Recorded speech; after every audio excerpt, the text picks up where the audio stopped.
Hi, this is Leo from Codes and Posters, and today I'm going to talk about this poster here, which is employees don't leave companies, they leave their bosses.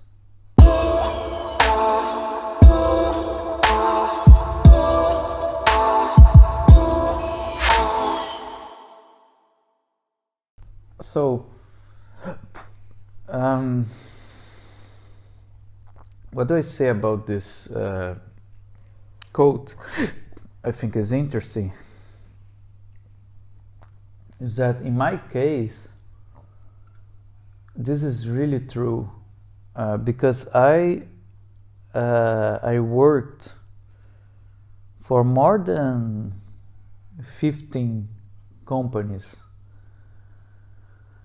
And it's very true that I find it's extremely hard to find good leadership in all these companies that I worked. Extremely hard to find good leadership. Because good leaders, it takes a lot of effort for you to be a good leader, because for you to be a good leader, you have to be able to listen to everybody, because everybody have different opinions and everybody wants something different.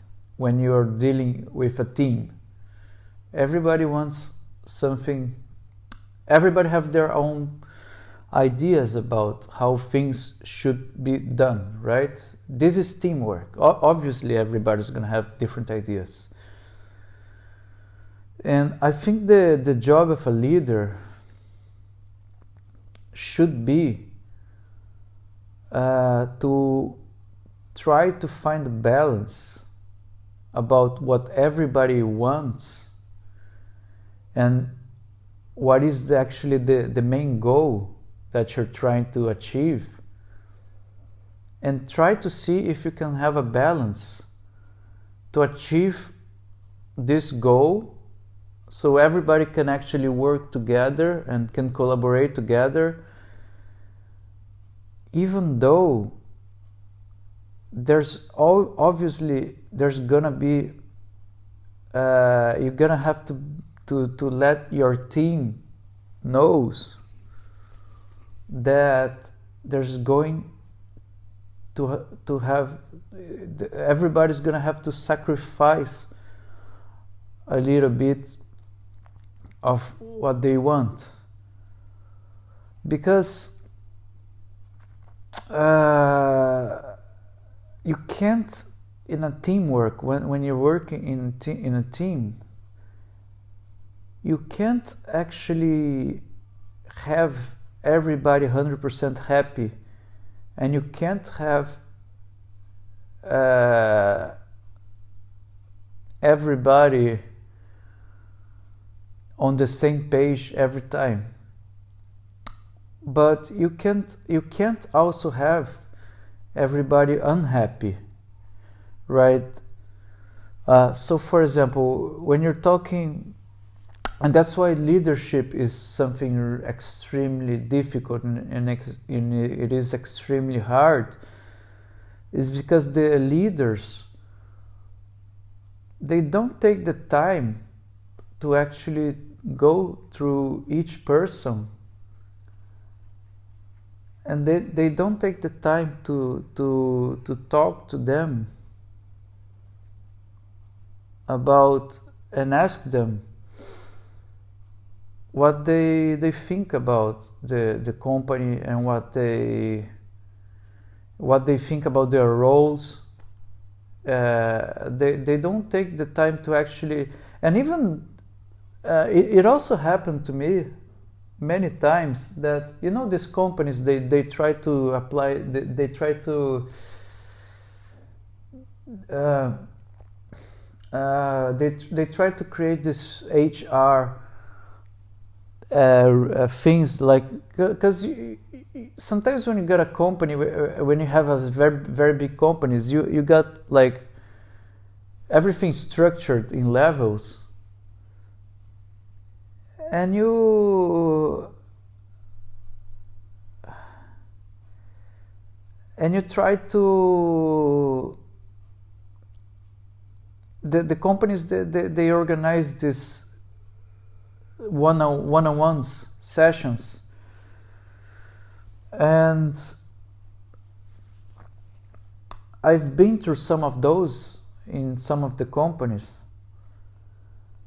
and they usually they don't help me at all. They don't help me to become a better co-worker. They don't help me to become a better professional, because they're fake. They're not like real one-on-ones when there is an exchange of ideas. Usually what happens is you go there, you say what are your frustrations in your role and how could the company help you to become better, but they don't do anything.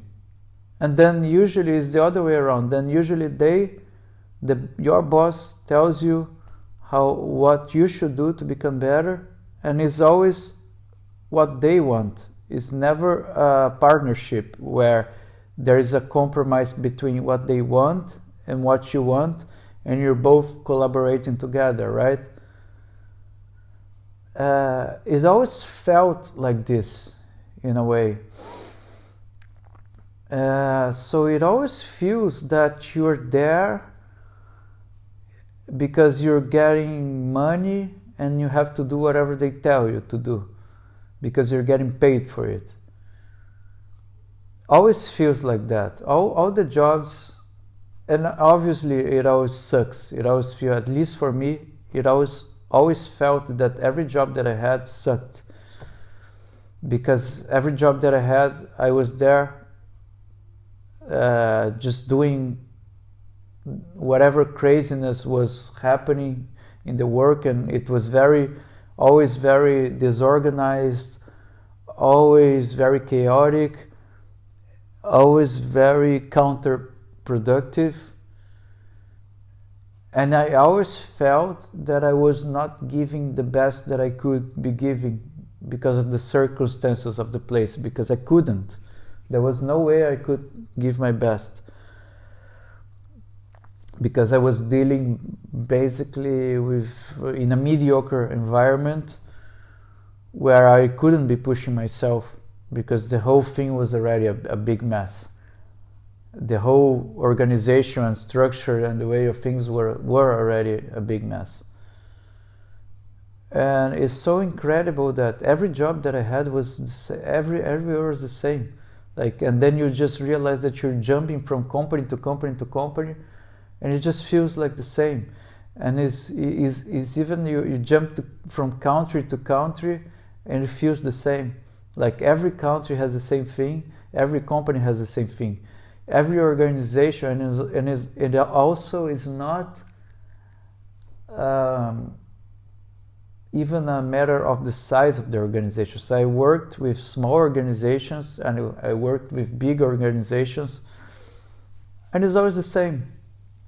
So I think it always boils down to really leadership, and leadership is this thing that, in my mind, like now that I've been like working for many years for all these companies, the way I see leadership is like this big elephant in the room. Is very overrated. Leadership is overrated. It's something that everybody talks about it. Everybody likes to talk about it, but nobody actually really understands, or nobody actually really knows much about it. It's just this thing that people talks, but it doesn't mean anything, right? like I said, I never worked in a place where I felt like I belong to that place.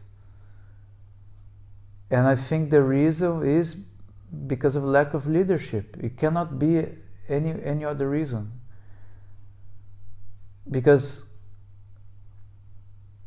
nobody actually made an effort to try to understand what I could give to the company, or what I could give to the organization, and nobody actually tried to manipulate the situations so I could give more than I want, more of myself. I could give, or I could try to give a little bit better what I could give. Nobody actually tried to do that.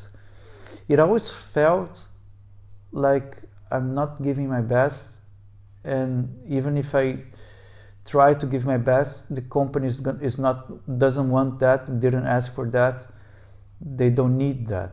And if I try to give my best, I'm gonna have to start fights. I'm gonna have to pick fights here with people, and they're gonna end up angry with me, and they're gonna end up firing me. It always feels like that.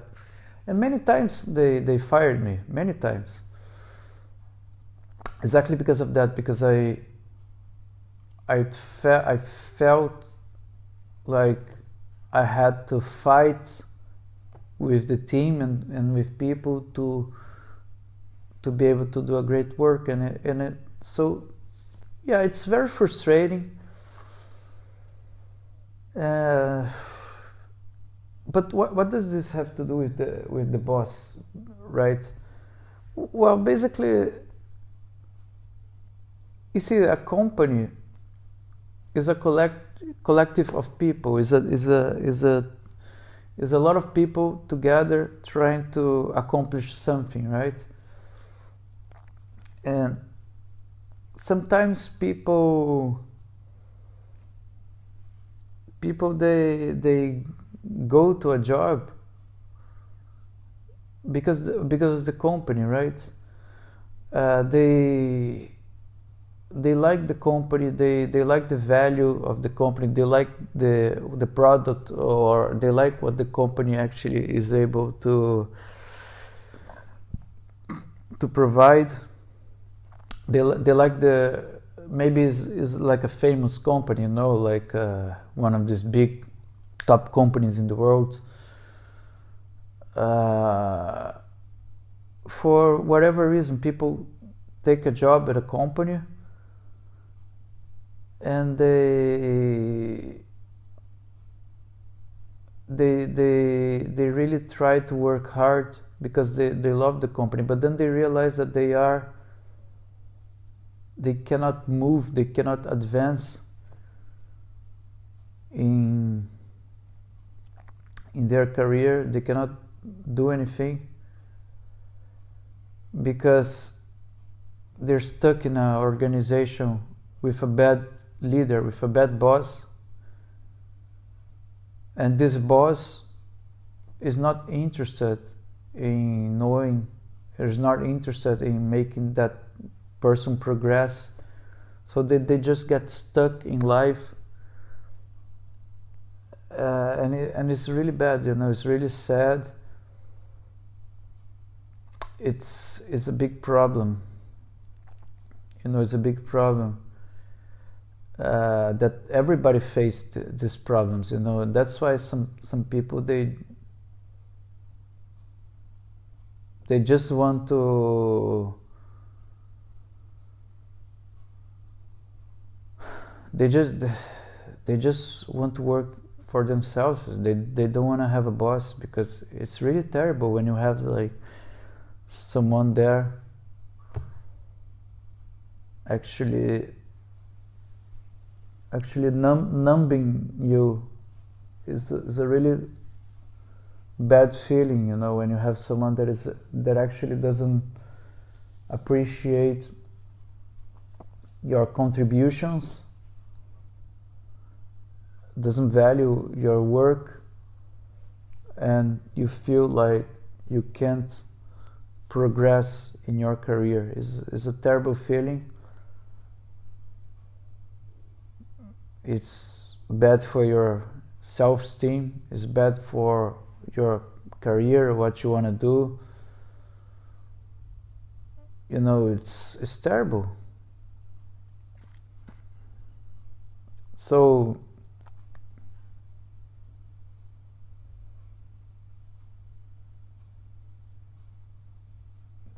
yeah, I think that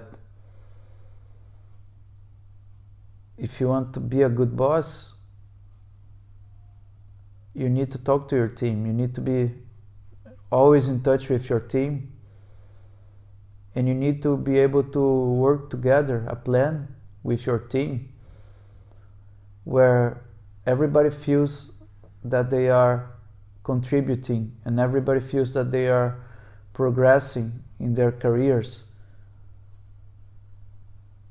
Problem is you can't, and then also obviously you can't promote everybody.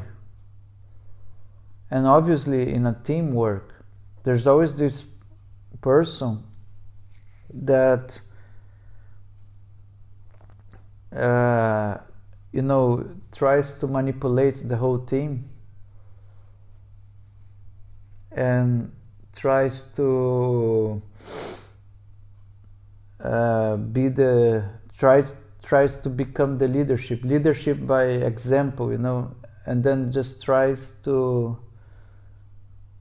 kiss the ass of the boss and tries to become this kind of person that do whatever the boss wants.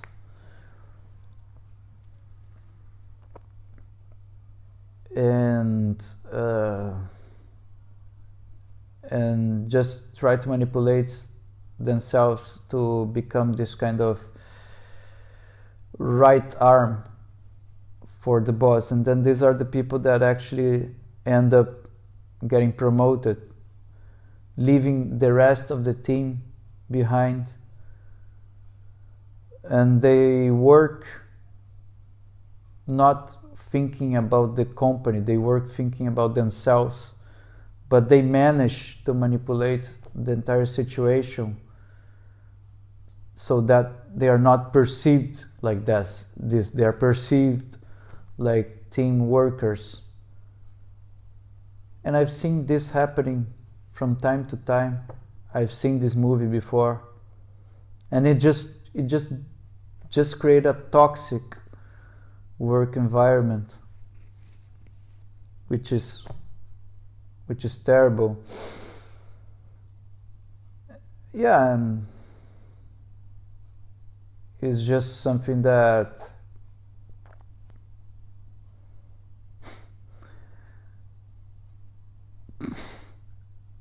it's just something like really that's part of society, right? It's part of people. When you put people together, that's what happens, always. So yeah, it's something I haven't seen actually. I haven't seen a place where everybody was working together in harmony towards a common goal.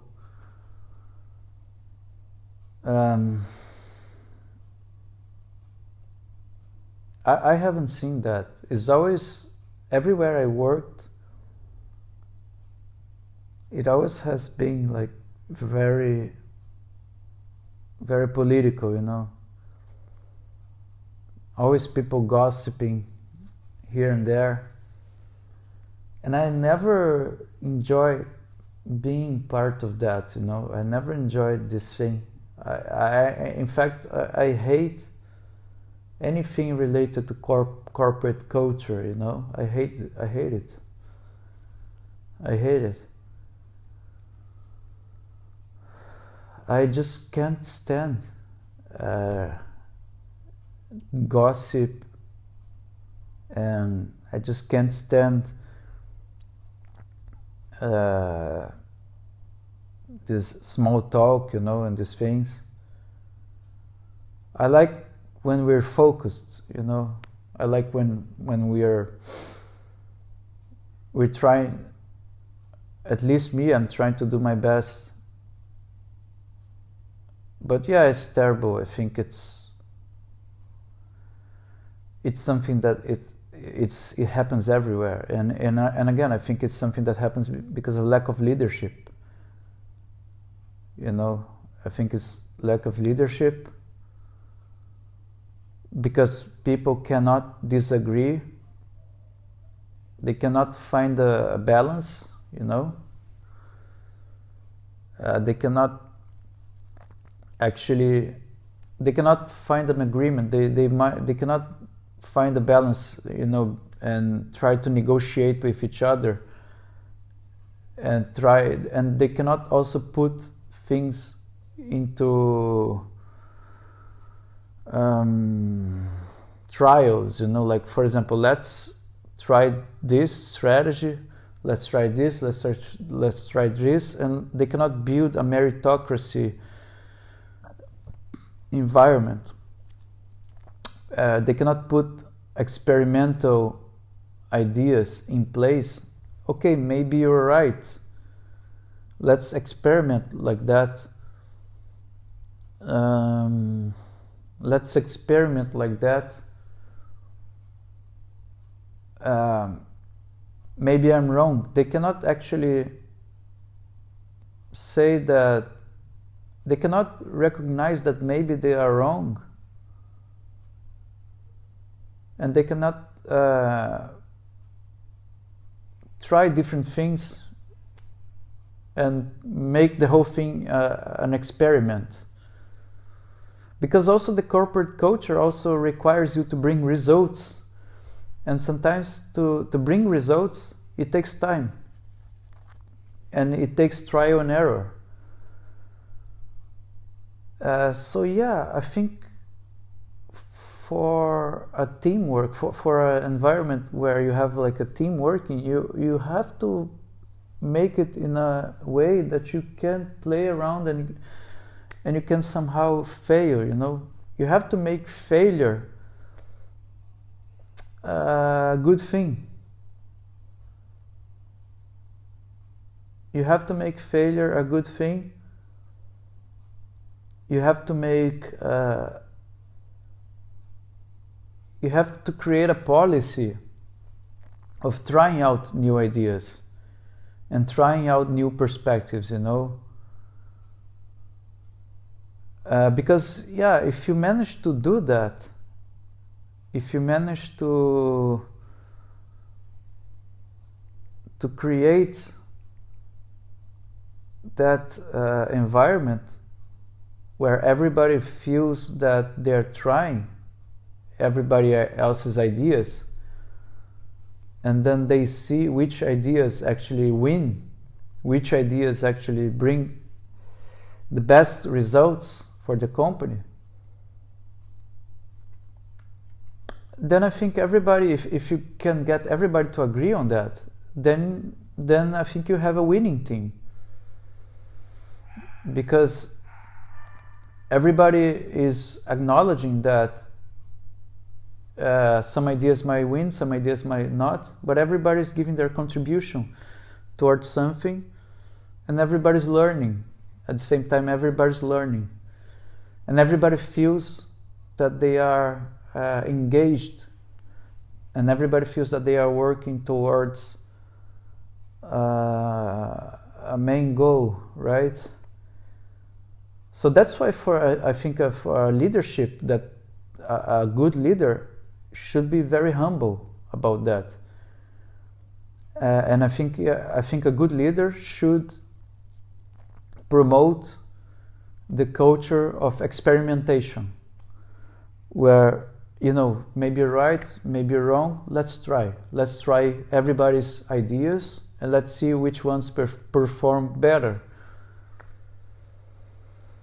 Problem is, there's gonna be people that are gonna come and they're gonna try to manipulate. They're gonna try to manipulate for their ideas to win. They're not gonna accept if their ideas failed. These are the toxic people. And it is the role of the leader to identify these people and to actually remove these people from the group, right? Because that's what happens in society. There's always a toxic people who wants to be the dictator. There's always these people. And these people have to be eliminated, right? I guess that's what I think. That's what I have to say by now for this. Hope you enjoyed this one and stick around for more. Thanks.